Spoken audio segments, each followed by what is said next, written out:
I think it's about time that I made another video that gets me pretty much hated by everybody.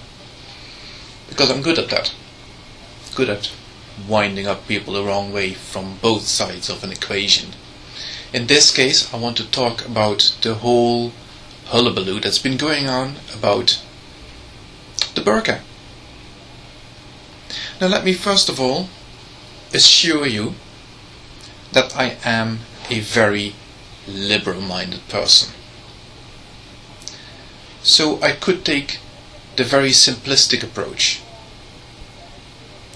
I could say, well, it is absolutely anybody's own business to decide what they do or don't want to wear. And I could just look at it from solely that angle and say, therefore, I will not interfere with anybody wearing the burqa. The problem is, though, that on the other hand, I am a freedom-loving person. And as such, I see that the burqa is being used as an instrument of oppression. And there's a gut instinct in me that would like to see the whole thing just being banned.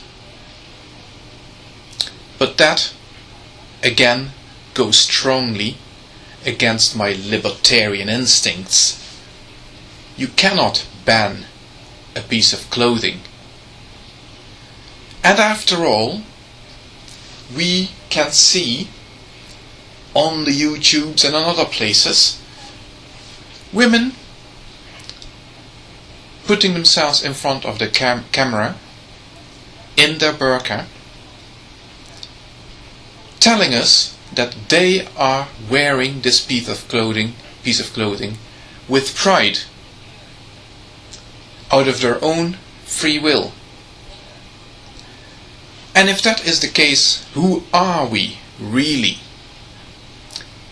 to tell them that they cannot wear that piece of clothing if they so choose? Where is that going to end? But of course that doesn't make the problem go away, does it?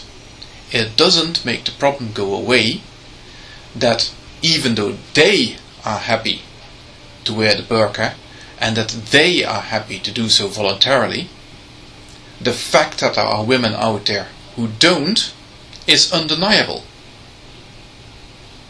I would even imagine, personally, that it is a majority of women who wouldn't wear the burqa if they really had a choice. So here is what I think might be a better solution.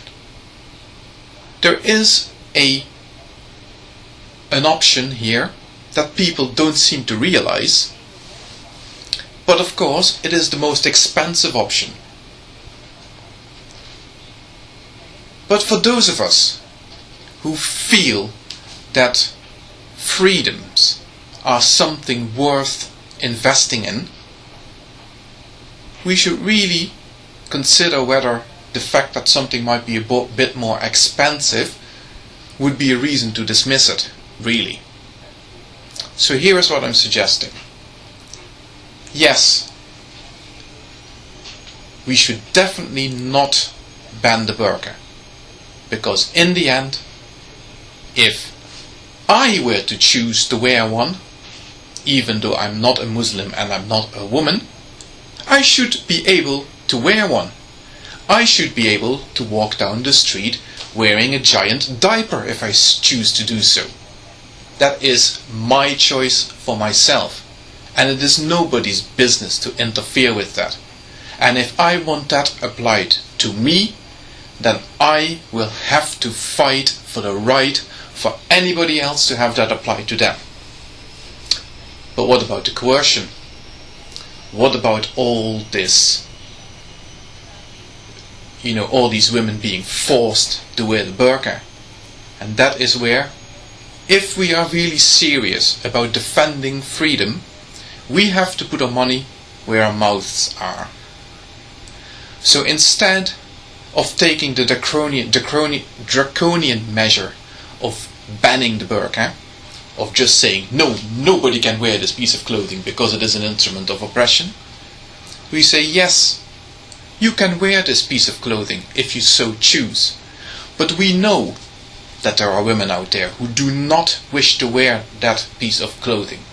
And we invest in offering protection to any woman out there who wants to make that choice in the face of coercion and the pressure and the threats.